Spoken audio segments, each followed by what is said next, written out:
Welcome back to the Smarter Marketer podcast, brought to you by Rocket Agency. I'm your host, James Lawrence.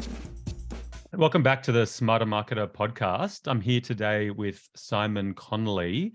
Simon's currently head of SMB at Spotify Australia and New Zealand. So today we're going to be discussing all things Spotify and Spotify ads. Simon, welcome to the pod. Thank you for having me. Awesome to have you here. I think Spotify ads and the Spotify platform, I think it's a topic, a subject matter which marketers are interested in. It's a sexy brand. It's I guess a new channel, not totally new, but it's something which I think has probably grown a lot in the last couple of years. And so I thought it'd be excellent to get you on board and just chat about what the platform's doing as we kind of move through 2023. And I think regardless of whether you're a marketer that has previously advertised with Spotify or whether you're not, I think just a good what it is, what it's not discussion is of use for everyone. So I guess just at the very beginning, like how does Spotify ads work? Yeah, thanks for having me. So I think Spotify obviously is like a brand a lot of people know, particularly in Australia and New Zealand. But as an advertising channel, it's probably not forefront of mind for a lot of consumers out there. But I think people are surprised when they hear about the scale of the reach that's available there and the tools that we have. So put like really simply, there's two tiers to Spotify, essentially. There's the premium tier where you paid subscription, as you do with Netflix or Amazon Prime or anything, and you have all your music and your podcasts there available ad-free. And then we also have the free version of Spotify as well, which is ad-supported. So within that, users still have access to all the world's music, podcasts as well. But of course, there is ad breaks. So those happen sort of in between the music. And then obviously we can get into like how all that works and what's the technology and the platform behind that as well. How do you have numbers on how many like paid accounts versus non-paid accounts there are in the Australian market? Like because like I have a premium account, so I presume that similar to I guess Netflix at present in Australia, you're not really seeing ads. That might change, but is there a misconception around unpaid accounts versus paid? Like people are using it in an unpaid form? Yeah, I think, particularly within media as well, a lot of us, perhaps because we sell ads, we don't want to hear ads. So I love being sold too, actually. So yeah, and certainly Spotify subscription is very popular in Australia, right? It is the number one audio streaming platform. But globally, it works out to about 60% on average. And that's kind of, we don't give out the sort of breakdowns per individual region or market, but it works out more or less around that mark of paid to premium or free subscription, should I say. So there's a pretty sizable audience. So I think ComScore has us as total numbers of 12.5 million monthly active listeners in Australia. So we are thinking like a 50% version of that, at least, or looking at the free thing. So we do have a lot of scale there. I think the other thing probably with the misconception is the assumption is that audience is then just teenagers or students. But what we see is actually it pretty much mirrors the demographics on the paid side as well. So it definitely, as it does on the paid side, it skews younger. So I think roughly about 60% of our listeners in Australia are under 35. But those kind of demographics, the gender split, the age split, it's pretty much even. There is no big discrepancies on paid versus free. It's not as if the free is just sort of teenagers or students. I think that's where I was coming at from that with that question. And I'd heard that. I think you guys presented to the Rocket team, and that was something I found really interesting, that it is a bit of a misconception that all the ads are being served to young kids that can't afford a subscription. I think some of the references were quite common in office environments, corporate environments, a whole bunch of different use cases, which is kind of interesting. And then how do the ads actually work? I think just talk to us a little bit about, is it all audio? Is it also kind of graphics, visuals on devices? Yeah, so there's two formats really that we'll talk about. There's a few more higher impact formats that you can buy direct, sort of display homepage takeovers. But I would say the majority of what we we are working with, and certainly if you're using Ad Studio, which is our self-serve ad platform, there's two ad formats, which is audio and video. So it's pretty sophisticated in terms of its detection. So we can see within the app itself that if you are looking at the screen, so if you're actually looking at your phone or you have your desktop open and you're interacting with Spotify, then you will be eligible to be served a video ad. But, you know, I think, and this is something that's quite unique about Spotify and kind of maybe pushes us, you know, into a broader realm beyond, you know, the likes of other digital platforms, is people listen to music while doing something else, right? So while cleaning your house, while working out, in an office, in a car, wherever the environment may be. In those environments, of course, it'll only be audio that plays. But it's, I think that's kind of like, for me, is the really interesting play. It's the power of digital audio. It's sort of reaching you in those moments where you're on the bus with your headphones on, when you're not actually exposed to your phone, you're not exposed to a video or display banner, whatever ad that may be, but you still can be reached through digital audio. It's quite an intimate way of advertising, isn't it? Audio. It's kind of similar to podcast ads. I think there is that cut through, which the knock on Facebook as it relates to this kind of space is that it often is sound off. People are scrolling through, so sound isn't coming through. YouTube, when you speak to the Google team, will be saying, well, that's one of the benefits of YouTube, is that you also generally you have sound on, but the idea that you're actually focusing in on audio and nothing but is a real tick, I think, in the Spotify box. Yeah, I mean, it is where audio is everything, sort of our mission statement, and so that's, people aren't interacting with Spotify sound off for sure. So it'd be a dull old experience, wouldn't it? And that's really interesting. So you're not going to give us the actual, you know, the secret to how many users there are in Australia, but you know, if it is half of that audience, we're talking millions and millions of Australians accessing Spotify, and presumably on a daily, if not weekly kind of basis. In terms of, we'll talk a little bit, I think, about creative afterwards, but in terms of getting my message in front of the right people, what kind of targeting options do we have with Spotify? Yeah, so we've kind of the full suite, I guess, of what you would expect with any kind of advertising platform in terms of targeting options. That starts with demographics, geographic, you can go down to the postcode level. But what we can do to build on top of that, and this is really built around what we call streaming intelligence, which is the technology that really powers sort of everything at Spotify. So like the curated playlists that you get, your Discover Weekly, your Release Radar, all these things that are actually, you know, as you mentioned, it's really one-to-one. It's quite intimate, personal. It's a playlist Spotify has created only for you. You're probably the only person in the entire world who's got that exact playlist, and it's based on, you know, your interests, your listening habits. So that same technology kind of powers our advertising as well. And those kind of filter into kind of the two key things, which I think are the most interesting targeting options beyond obviously our standard gender or demo geo targeting options. And that's real-time context and then the interests. So interest is based on the music you listen to, the podcasts you listen to as well.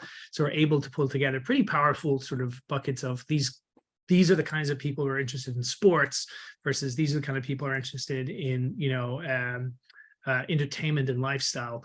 And then when it comes to the real-time context, which I think is probably like the superpower of Spotify, and it speaks to what we just talked about, the power of digital audio to reach you in moments, you know, those screenless moments. Yeah. Because we do a lot with like curated playlists that are really sort of moment-based. So that's like workout mixes, study mixes. There's even like sleep mixes, you know, where people are listening to relaxing music, white noise.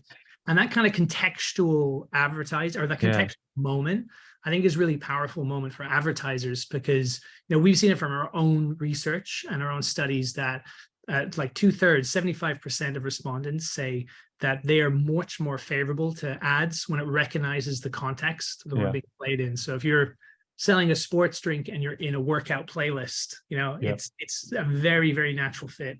That's it. And I think it's kind of the big argument for all digital marketing in terms of when it comes to targeting, right? It's like, well, let's give people ad experiences that at least are relevant to kind of what they're into. And we, I think the first client we ever ran Spotify ads for was actually a national gym franchise. And it was really interesting. And we were tapping into those, you know, workout type playlists. And we did some pretty interesting work targeting just as a small number of locations in a certain area just to kind of get a handle on what kind of uplift we could get from it. And it was really, really interesting and a really successful campaign. In terms of the interest-based targeting, how, offhand, like how big is that? Like, are we talking kind of 15 different targeting type interest types? Are we talking hundreds? Oh yeah, not hundreds. I don't know the exact number to. Yeah, no, but just generally, in around. It's more general than into politics, into a particular sport kind of thing. Yeah, rather than like getting too in the weeds with it, because you want obviously the balance of like reaching a sizable audience as well. Yeah, totally. And then in terms of the demo staff age, postcode targeting in Australia, right? Yes, yeah. So we've got obviously everybody who's using Spotify is logged in. So we've got that pretty rich first-party data when it comes to self-declared age and gender. And then obviously we're just working off IPs in terms of getting that postcode targeting. Yeah, okay. In terms of actually purchasing ads, maybe just walk us through the different options there. Like, I guess listeners to the pod, we've definitely got some marketers working in really, really small businesses.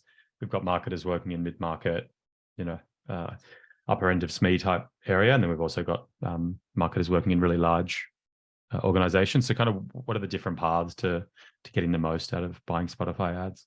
Yeah, sure. So there's three kind of paths to purchasing Spotify advertising. The first is, I guess, more like the traditional media buy is the direct route. So an IO-based buy.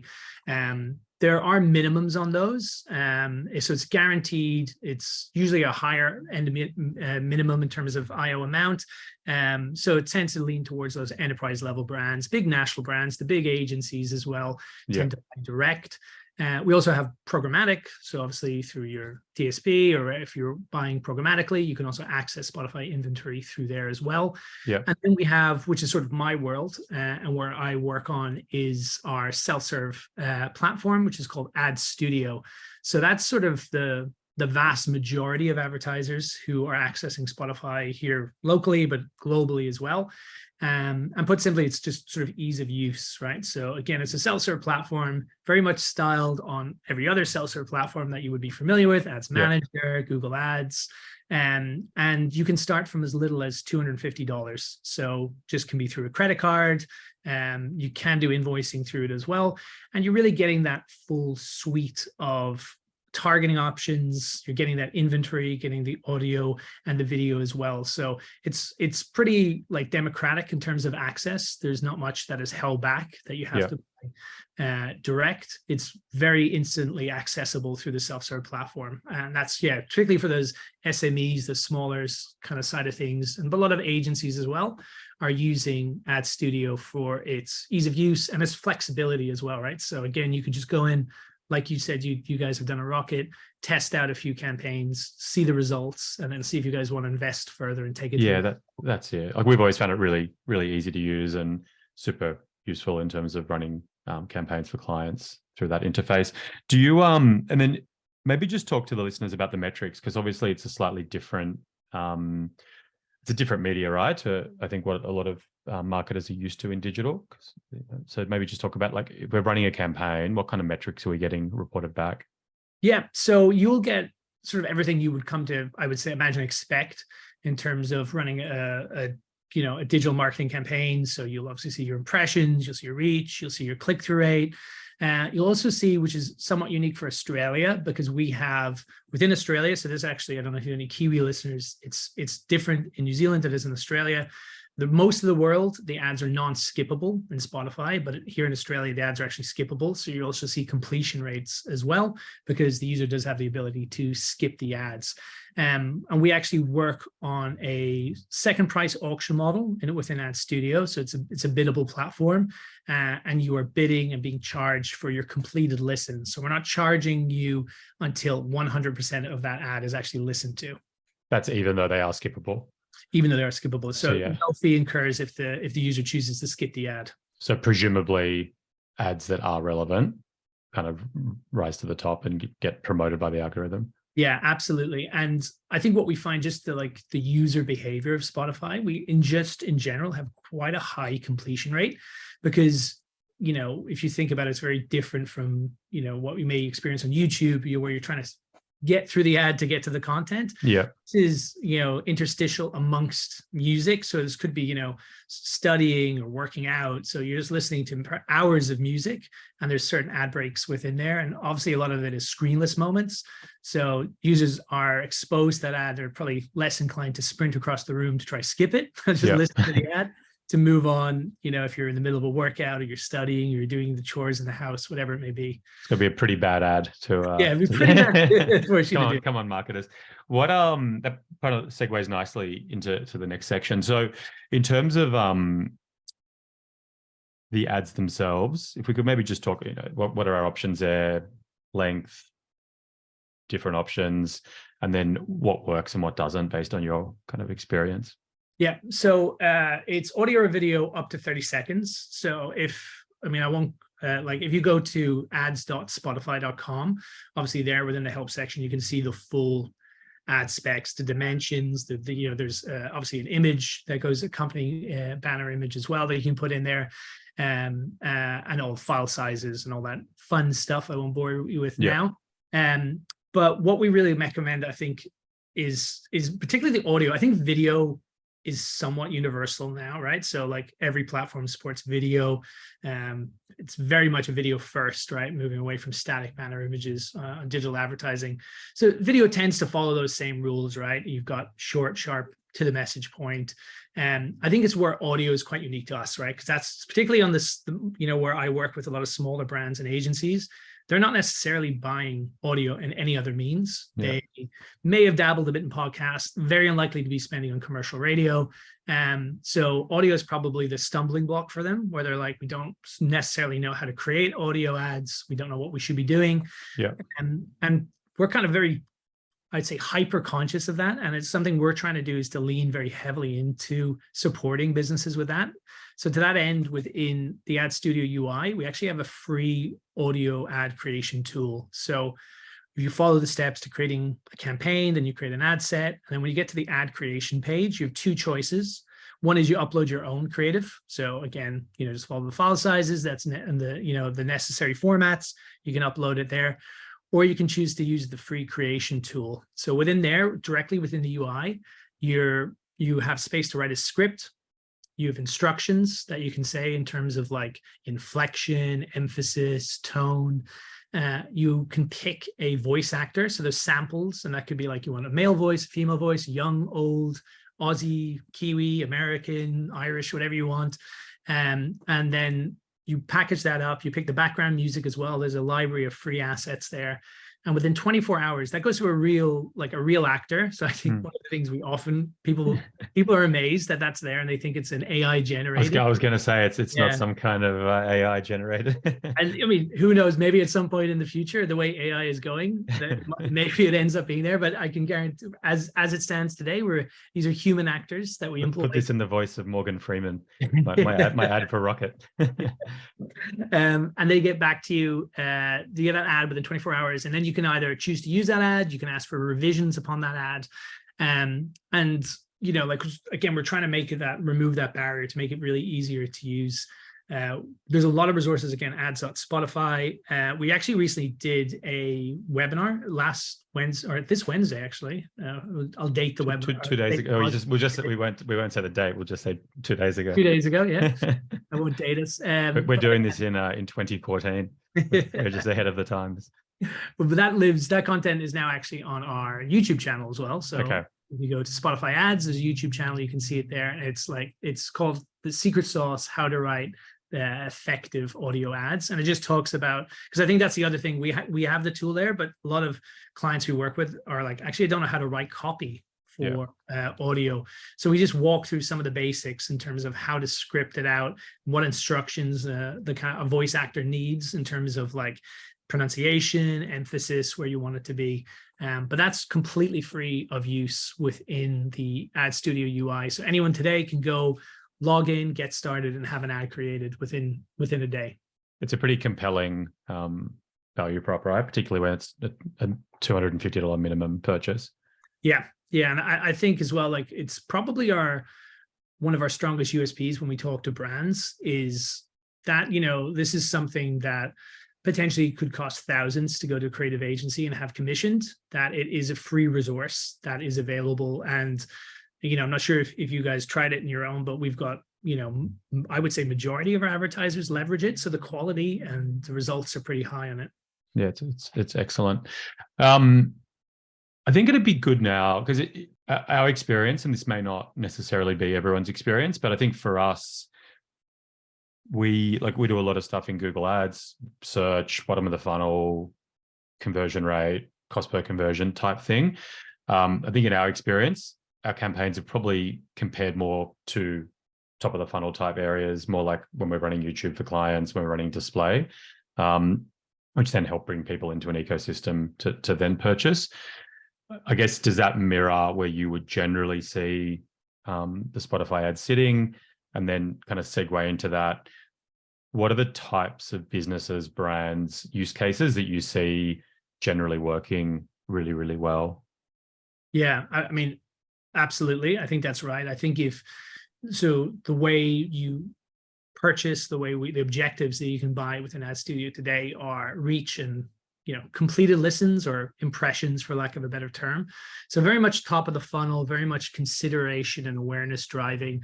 There's a lot of work going on for us to unlock, mid and lower funnel objectives. Because obviously, that's, like you said, a lot of, particularly in tougher economic times, like we're going through right now, a lot of budgets and dollars are being shifted into performance-based.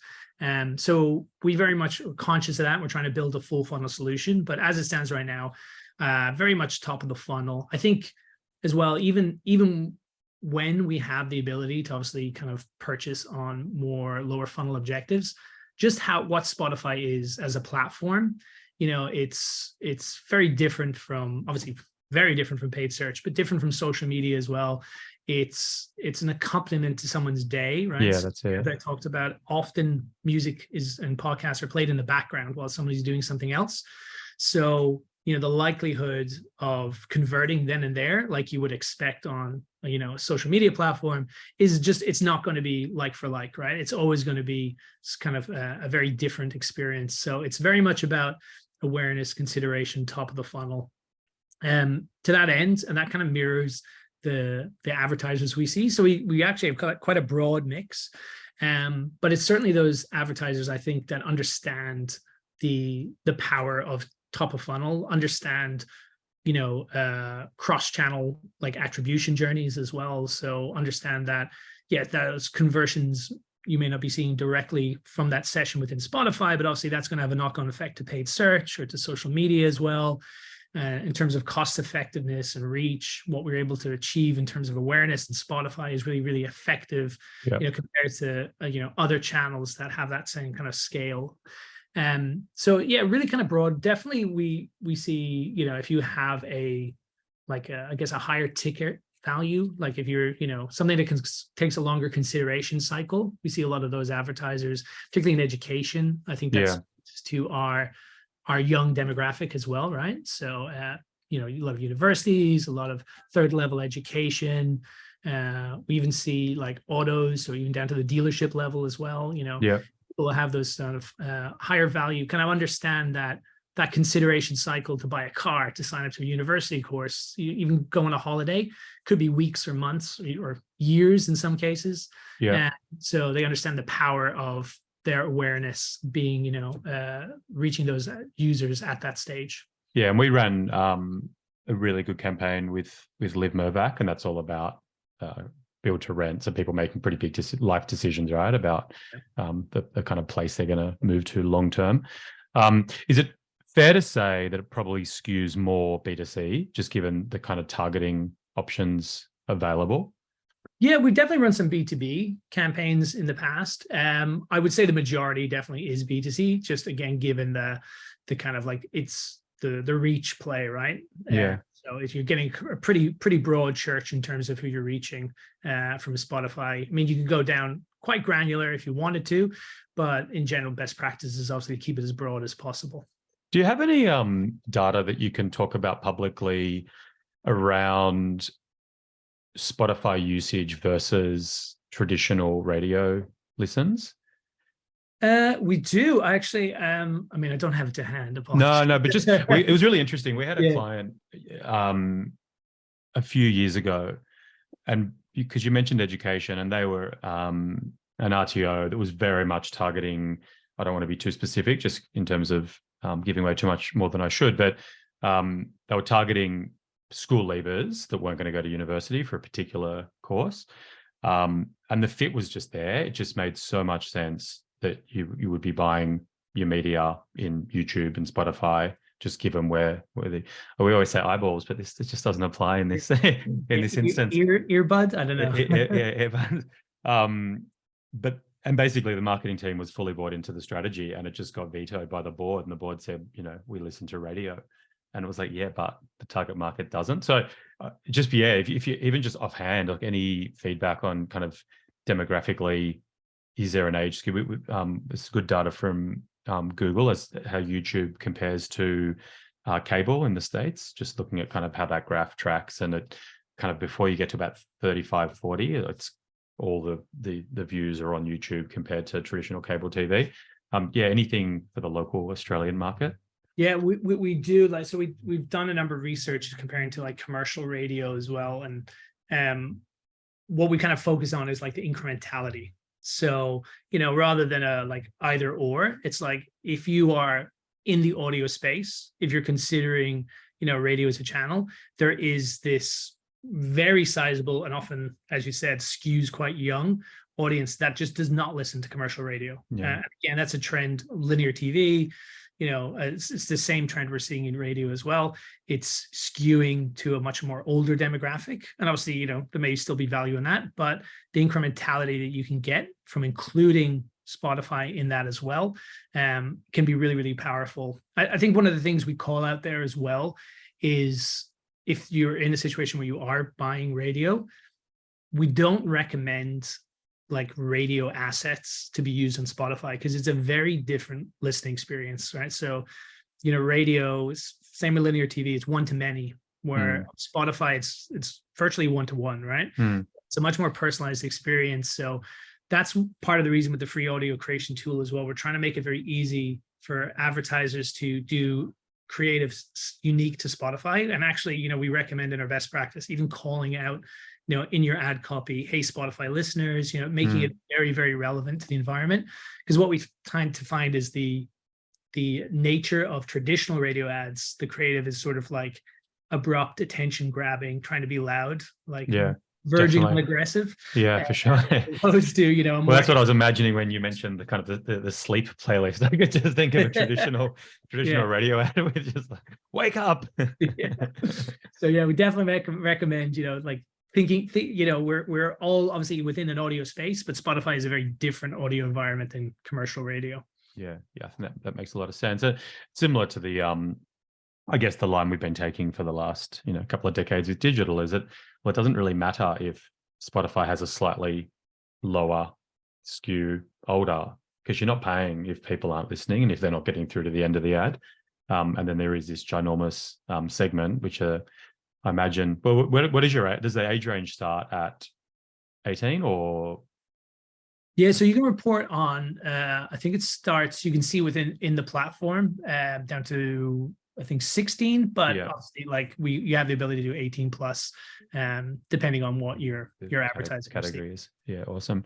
Simon, that's been awesome. I think that in terms of, I think it's a really good overview of the product, how it works, how to get your foot in the door if you are interested, if you haven't done it, or if you have done it a couple of years ago. There's been a lot of changes in terms of just the platform and ability to get kind of creative moving.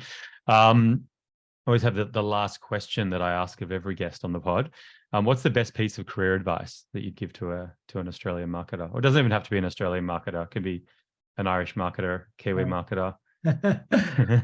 Career advice. I think probably the best advice I ever got in my career when I was young, and I was very guilty of doing this, is don't worry about what someone else is doing, if that makes sense. Where you, like, sometimes when you're young, I was fixated on so-and-so got this and so-and-so is doing that, and I didn't get this opportunity.